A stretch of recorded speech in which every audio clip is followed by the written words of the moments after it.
Praise the lord. క్రీస్తునందు అత్యంత ప్రియమైనటువంటి దేవుని బిడ్డలారా, ప్రభు అయినటువంటి యేసుక్రీస్తు నామమున మీ అందరికీ మా యొక్క ప్రత్యేకమైనటువంటి శుభాలు వందనాలు తెలియజేస్తా ఉన్నాను. బిడ్డలారా, ఈ దినము దేవుని యొక్క మాటలు కొన్ని మనం పరిశుద్ధ బైబిల్ గ్రంథంలో నుంచి చూద్దాం.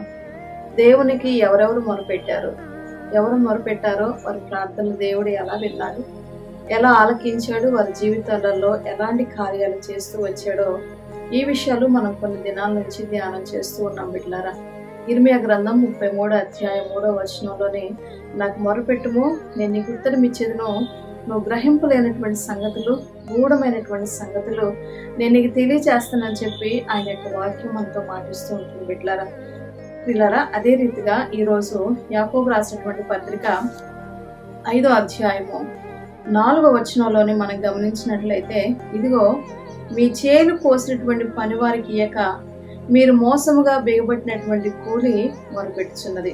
మీ కోత వారి కేకలు సైన్యములకు అధిపతి యొక్క ప్రభువు యొక్క చెవుల్లో చొచ్చి ఉన్నవి. పిల్లరా, ఈ యొక్క వాక్యాన్ని మనం గమనించినట్లయితే ఇక్కడ ఎవరి దగ్గర అయితే కూలి చేస్తా ఉన్నారో పనివారు, ఆ పని చేసినటువంటి కూలి వారు ఎవరైతే ఉన్నారో ఒక యజమానుడి దగ్గరికి వెళ్ళి పని చేస్తూ ఉన్నప్పుడు ఆ యజమానుడు వారికి ఇవ్వాల్సినటువంటి ఆ కూలి వారికి ఇవ్వకుండా, ఎవరైతే బెగబట్టుకొని ఉంటారో వారికి ఇవ్వకుండా ఆ కూలి దేవుని దగ్గర మొరపెడుతూ ఉండదంటే.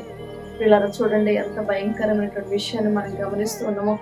ఈరోజు మనం అనుకోవచ్చు, నా దగ్గర వాళ్ళు పనిచేశారు, నా దగ్గర డబ్బులు లేవు, నేను వారికి ఇవ్వలేకపోతున్నాను అని చెప్పి, లేదా ఉండి కూడా ఒకవేళ ఇవ్వాలని మనసు లేకపోవటాన్ని బట్టి, లేదా నీ దగ్గర పనిచేసేటువంటి కూలి ఎవరైతే ఉన్నారో మరి ప్రతిసారి నీ దగ్గరికి వచ్చి గోజాడుతూ, అయ్యా నా కూలి నాకు ఇవ్వి, నా డబ్బులు నాకు ఇవ్వు, మరి నా యొక్క కష్టార్జితం నాకు ఇవ్వండి అని చెప్పి నీ వద్దకు వచ్చి అనేక మార్లు నీతో ప్రాధేయపడుతున్నా, అనేక మార్లు నీ వద్దకు వచ్చి విన్నవించుకుంటున్నా, నా కష్టం నాకు ఇవ్వండి అయ్యా, నా కష్టఫలం నాకు ఇవ్వండి అయ్యా, నా కష్టార్జితం నాకు ఇవ్వండి అయ్యా అని చెప్పి ఒక యజమానుడి దగ్గరికి ఒక కూలి వచ్చి అడుగుతా ఉన్నప్పుడు ఆ మాటలు ఎవరైతే పెడచెవును పెడతారో, వారి పట్ల ఎవరైతే నిర్లక్ష్యంగా ప్రవర్తిస్తూ ఉంటారో వారి దగ్గర బిగబట్టినటువంటి ఆ కూలి దేవుని యొద్ద మొరపెడుతూ ఉంటుందంట. బిడ్డలారా, చూడండి, ఈ మాటను మనం గమనించినట్లయితే,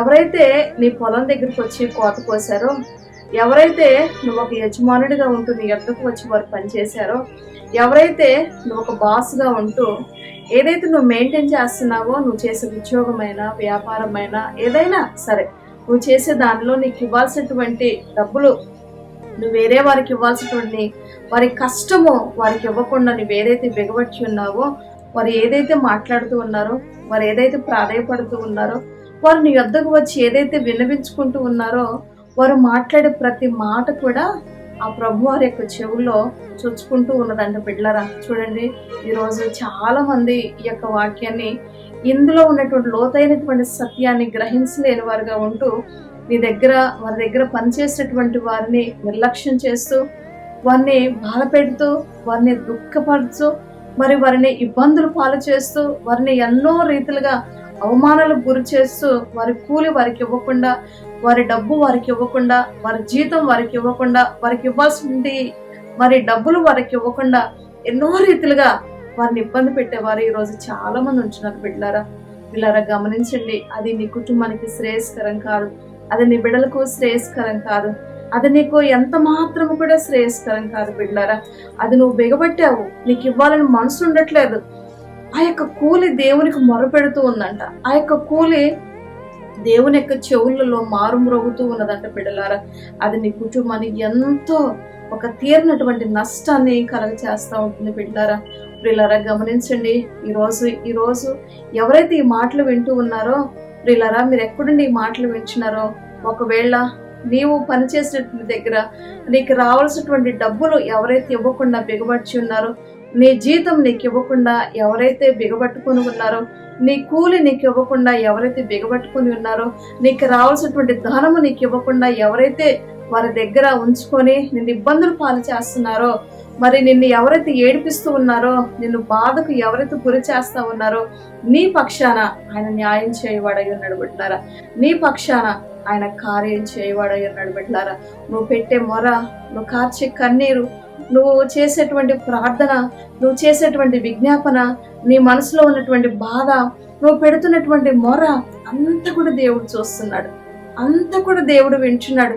నువ్వెన్ని మార్లు వెళ్ళి వారి దగ్గరికి వెళ్ళి ప్రాధేయపడుతున్నా సర్లే, నిర్లక్ష్యమైనటువంటి వైఖరి ఒకవేళ వాళ్ళు ప్రదర్శిస్తూ ఉన్నట్లయితే వారి నిర్లక్ష్య వైఖరిని దేవుడు చూస్తూ ఉన్నాడు బిడ్డలారా. నువ్వు కార్చి కన్నీరు దేవుడు చూస్తూ ఉన్నాడు. వారి మొండితనాన్ని, వారి మొరటితనాన్ని, వారి నిర్లక్ష్యమైన స్వభావాన్ని అంతా కూడా దేవుడు చూస్తూ ఉన్నాడు. నీ మొర దేవుడు ఆలకిస్తూ ఉన్నాడు బిడ్డలారా. నీ ప్రార్థనలు దేవుడు ఆలకిస్తూ ఉన్నాడు. తప్పక నీ జీవితంలో కార్యం చేస్తాడు, తప్పక నీ కుటుంబంలో ఆయన కార్యం చేస్తాడు. మరి ఎంతో మందికి దేవుడు కార్యాలు చేశాడండి. ఎంతో మంది జీవితాలలో మేలులు చేస్తూ వచ్చాడు ఆయన. ఎంతో మంది కన్నీరు తుడిచాడు ఆయన. ఎంతో మంది రోదన విన్నాడు ఆయన. ఎంతో మంది మొర విన్నాడు ఆయన. ఎంతో మంది మరి దుఃఖపీడితులుగా ఉన్నప్పుడు, ఎంతో మంది అస్వస్థగా ఉన్నప్పుడు కూడా దేవుడు వారి ప్రార్థనలు ఆలకించి వారి జీవితాలలో దేవుడు కార్యం చేశాడు బిడ్డలారా.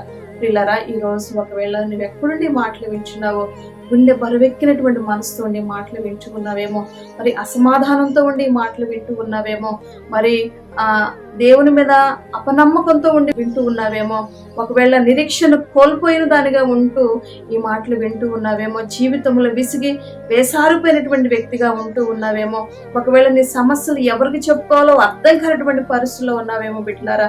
వారి దగ్గరికి వెళ్ళి, వీరి దగ్గరికి వెళ్ళి నీకు రావాల్సిన అమౌంట్ కొరకు ఎంతో మంది దగ్గరికి వెళ్ళి నువ్వు విన్నవించుకుంటున్నా నీ యొక్క పరిస్థితి ఎవరు కూడా మరి లక్ష్య పెట్టనటువంటి వారుగా, నిర్లక్ష్యమైనటువంటి వైఖరితో నీ ఎదుట ఎవరైతే ప్రవర్తిస్తూ ఉంటున్నారో నీ విషయంలోనే దేవుడు జోక్యం చేసుకునేవాడు, నీ విషయంలోనే దేవుడి కార్యాలు చేసేవాడు, నీ పట్ల దేవుడు కార్యం చేసేవాడు. బిడ్డలారా, ధైర్యంగా ఉండు. తప్పక నీకు రావాల్సినటువంటి డబ్బు తప్పక నీకు వస్తుంది. నీకు ఇవ్వాల్సినటువంటి వారి యొక్క హృదయాలను దేవుడు మెత్తన చేసేవాడు. ప్రతి కఠినమైనటువంటి హృదయాన్ని కూడా ఆయన మెత్తన చేయు దేవుడై ఉన్నాడు. బిడ్డలారా, దేవుని సన్నిధిలో ప్రార్థన చేయి, దేవుని మీద విశ్వాసం ఉంచు, దేవుని మీద నమ్మకం ఉంచు. దేవుడు నీ పట్ల కార్యం చేస్తాడు. దేవుడి ఇటు మాటలు దీవించిన గాక. ఆమేన్. ప్రార్థన చేసుకుందాం. ప్రేమ కలిగిన మా ప్రియ పరలోక తండ్రి, మీ పాదాలకు వందనాలు చెల్లిస్తున్నాను నాయన. ఈరోజు ఎవరైతే నాయన దీన దశలో ఉండి ప్రభా, అయ్యా వారి కూలి వారికి ఇవ్వకుండా ప్రభా, వారికి రావాల్సిన డబ్బులు వారికి ఇవ్వకుండా ప్రభా, వారి జీతము వారికి ఇవ్వకుండా ప్రభా, ఎవరి దగ్గర అయితే వారి యొక్క అమౌంట్ అయ్యా స్ట్రక్ అయిపోయిందో ప్రభా, వారి మనసులను దర్శించండి, వారి హృదయాలను దర్శించండి ప్రభా. వారి పట్ల మీరు కార్యం చేయండి ప్రభా. అయ్యా ఎవరైతే వారిని ఇబ్బంది పెడుతూ ఉన్నారో ప్రభా, వారిని మీరు దర్శించమని వేడుకుంటున్నాను. వారికి మంచి మనసు కలగచేసి ప్రభా, అయ్యా వారి డబ్బులు వారికి తిరిగి ఇవ్వడానికి సహాయం చేతండి. నీకు వందనాలు. బాధతో, దుఃఖంతో, వేదనతో ఉండి ఈ మాటలు నాయనా వింటూ ఎవరైతే రోధిస్తున్నారో, మొరపెడుతున్నారో, ఎవరైతే కన్నీరు కారుస్తున్నారో ప్రభా, వారి ప్రార్థనలో వినండి, వారి మొర ఆలకించండి, వారి జీవితంలో కార్యం చేసి ప్రభా మీ నామనికి మహిమ తెచ్చుకోమని, నువ్వు గొప్ప దేవుడు అని ప్రభా, వారి కుటుంబంలో, వారి జీవితంలో నువ్వు రుజువుపరచుకోమని వేడుకుంటున్నాను. మీరే కార్యం చేసి మీ నామనికి మహిమ తెచ్చుకోమని యేసు పరిశుద్ధ నామాన్ని బట్టి ప్రార్థించి స్తుతించి అడిగి వేడుకుంటున్నాను తండ్రి. ఆమేన్. క్రీస్తునందు ప్రియులారా, మరి మాటలు మీకు మరి శ్రేయస్కరంగా, ఆశీర్వాదకరంగా ఉన్నట్లయితే మరి లైక్ చేయండి, షేర్ చేయండి, సబ్స్క్రైబ్ చేయండి. దేవుడు మిమ్మల్ని అందరినీ దీవించిన గాక. ఆమేన్. ప్రతిరోజు మేము అందించేటువంటి ఈ ఆధ్యాత్మిక కార్యక్రమాన్ని ఎవరైతే వింటున్నారో, ఈ మాటలు మీకు ఆశీర్వాదకరంగా ఉన్నట్లయితే, ఈ యొక్క మినిస్ట్రీ ద్వారా అందించబడుతున్నటువంటి ఈ మాటలు మీకు నచ్చినట్లయితే, మీకు దీవెనకరంగా, ఆశీర్వాదకరంగా ఉన్నట్లయితే మీరు లైక్ చేయండి, షేర్ చేయండి, సబ్స్క్రైబ్ చేసుకోండి. ఈ విషయాలు మీకు నచ్చినట్లయితే మీ స్నేహితులు కూడా ఈ విషయాలు మీరు తెలియపరచండి, మా మినిస్ట్రీని పరిచయం చేయండి. వారు కూడా మీలాగా దీవించబడతారు. దేవుడు మిమ్మల్ని అందరినీ దీవించండి.